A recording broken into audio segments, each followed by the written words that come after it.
So ఇప్పుడు మళ్ళీ రోజా గారు ఆడుదాం ఆంధ్ర అనే ప్రోగ్రాంలో ఏదో 100 కోట్ల స్కామ్ జరిగిందని సిఐడి కంప్లైంట్ చేసే ఉంటుందన్న. ఆవిడ 100% చేసి రోజా గురించి అసలు మీరు వదిలేసేయండి. మీరు సరిపోయింది.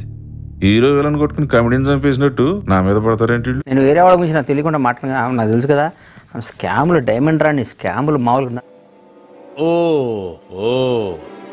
నేను నిరపరాధి నేను ప్రూవ్ చేసుకోవడానికి అన్ని దారులు మూసుకుపోయాయి అన్నమాట. మీకు ఎదురు చెప్పేవాళ్ళు ఉండకూడదు మీకు.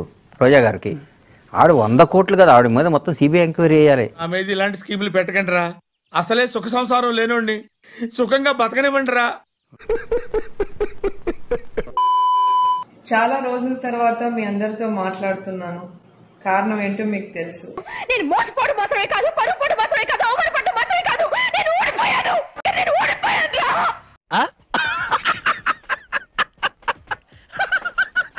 ఓడిపోయిన రాటి నుంచి ఎక్కడా కూడా కనపడలా. నిజంగా నాకు పిచ్చి పట్టింది. ఇక మీద నేను ఎవరి మొహం చూడదలుచుకోవట్లేదు. ముఖ్యంగా ప్రత్యేకంగా ఫోన్ చేసి నన్ను పరామర్శించి ధైర్యం చెప్పిన జగనన్నకి, గొప్ప సిద్ధాంతి, ఈడో గొప్ప యాదాంతి. జగనన్న తను ఇచ్చిన ప్రతి హామీని నెరవేర్చి ఇండియాలోనే బెస్ట్ సీఎం అని అనిపించుకున్నారు.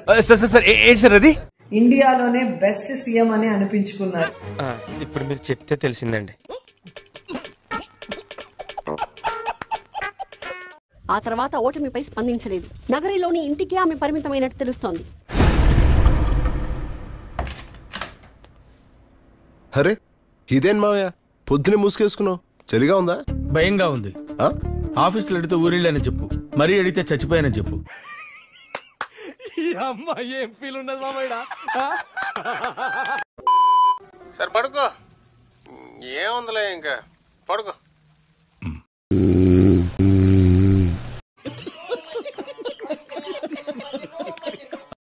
మన రాష్ట్రంలో మన రాష్ట్రం విషయాన్ని కూడా అంతే. అంటే ఏమిటి? అంటే ఆరాలు తీయకూడదు, వినూరుకోవాలి. ములాఖాతుల్లో దీని అర్థం ఏమిటో తెలీదమ్మా. విశాఖ ఋషికొండ భవనాన్ని భీమిలి ఎమ్మెల్యే గంటా శ్రీనివాసరావు ఆధ్వర్యంలో ఎన్డీఏ కూటమి నేతలు పరిశీలించారు. జగన్ సర్కార్ హయాంలో 450 కోట్ల ఖర్చుతో ఋషికొండపై కళ్లు చెదిరే భవనాలు నిర్మించారని అన్నారు. తెలిసిపోయిందా? మీ అందరికీ తెలిసిపోయిందా? సరే వదిలేయండి. కళ్ళు చెదిరే దృశ్యాలు, లక్షల విలువైన బాత్రూమ్ సెట్టింగ్స్, మిరుమిట్లు గొలిపే లైటింగ్, అద్దంలా ప్రతిబింబించే టైల్స్, కోట్లాది రూపాయల విలువ చేసే ఫర్నిచర్ తో ఋషికొండ ప్యాలెస్ ఇందిరా భవనాన్ని తలపిస్తోంది. ఒకసారి చూద్దామా? వద్దులేండి ప్లీజ్, ఒకసారి చూద్దాం. వద్దు, నా కోసం ఐఎమ్ హంబుల్ రిక్వెస్టింగ్. జగన్ ప్రభుత్వ హయాంలో నిబంధనలకు విరుద్ధంగా టూరిజం ప్రాజెక్టు పేరుతో నిర్మించిన ఈ ప్యాలెస్ కు 500 కోట్లకు పైగా ఖర్చు పెట్టారు. ఏం మాట్లాడుతున్నావురా? నరాలు కట్టయిపోయింది. అన్ని వర్గాల ప్రజలు వ్యతిరేకించిన హరిత ప్రాజెక్టు కూల్చి మరీ అత్యాధునిక హంగులతో రాజభవనం నిర్మించింది జగన్ సర్కార్. సార్ మీరు మరీ ఎక్కువ పడేస్తారు సార్. ఓల్డ్ ముందా ఏంటి పొగడతలా కనపడుతున్నాయి నీకు? ఏ కాదా, తోలు మందం వేధవని. ఎన్నికల ముందు రహస్యంగా అప్పటి మంత్రి రోజా ప్రారంభోత్సవం చేశారు. అంటే జరిగిందంతా మీకు తెలుసన్నమాట? తెలుసన్నమాట. What is this? What nonsense it is? నేను దగ్గర నుండి చేయించాను. చెప్పరా విషయం? అవును సార్. ఇలా ఎన్నాళ్ళ నుంచి చేస్తున్నారు? ఎన్నాళ్ళంటే typical question. So many years. ఇది కమోడ్ దాదాపుగా 35 లక్షల విలువ చేసే. ఏమిటండి మీరు మాట్లాడేది?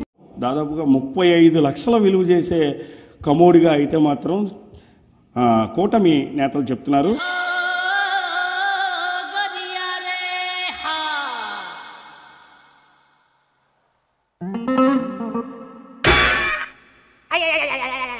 జగన్మోహన్ రెడ్డి ఎన్నికల సమయంలో తనని పేదోడిగా వర్ణించుకున్నాడు. పెత్తందారులందరూ ఒకవైపు, పేదోడినైనా నేను ఒకవైపు ఉన్నాను అనుకుంటూ ఎన్నికల ప్రచారం చేశాడు. ఆయన నేను వెళ్ళి ఎవరిని మోసం చేయలేదు సార్. మోసపోవడం రెడీగా ఉన్నాడికి ఓ అవకాశం ఇచ్చాను అంతే. అవకాశం ఇచ్చా.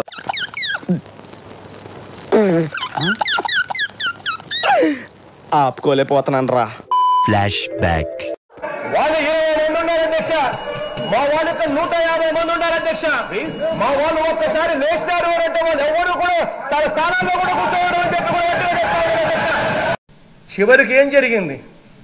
పైన దేవుడు ఉన్నాడు, ప్రజలు ఉన్నారు. దేవుడు ప్రజలు ఏ స్థాయిలో గువ్వ గుయ్యి అనిపించే మాదిరిగా కొట్టారు అన్నది.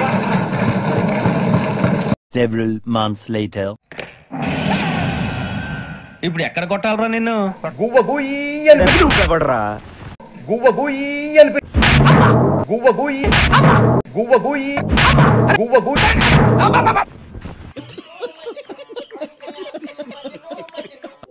అసెంబ్లీ గేట్ కూడా దాటనేమో అంటూ కొంతమంది వ్యాఖ్యలు చేశారు. ఏ విధంగా చూడొచ్చు? ఇప్పుడు వ్యాఖ్యలు చేసిన డైమండ్ రాణి గారు గుమ్మం ఇంట్లోంచి గుమ్మం దాటలేదు, దమ్ముంటే గుమ్మం దాటమనండి ఆవిడ్ని.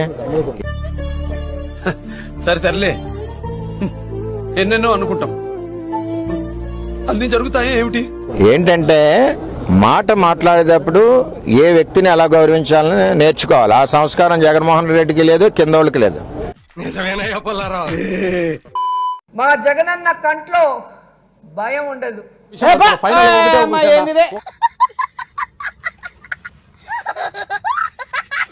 సో ఇది ఫ్రెండ్స్ ఈరోజు వీడియో నచ్చితే లైక్ చేసి ఇలాంటి మరిన్న ఫన్నీ ట్రోల్స్ కోసం నా ఛానల్ ని సబ్స్క్రైబ్ చేసుకోండి. Bye bye.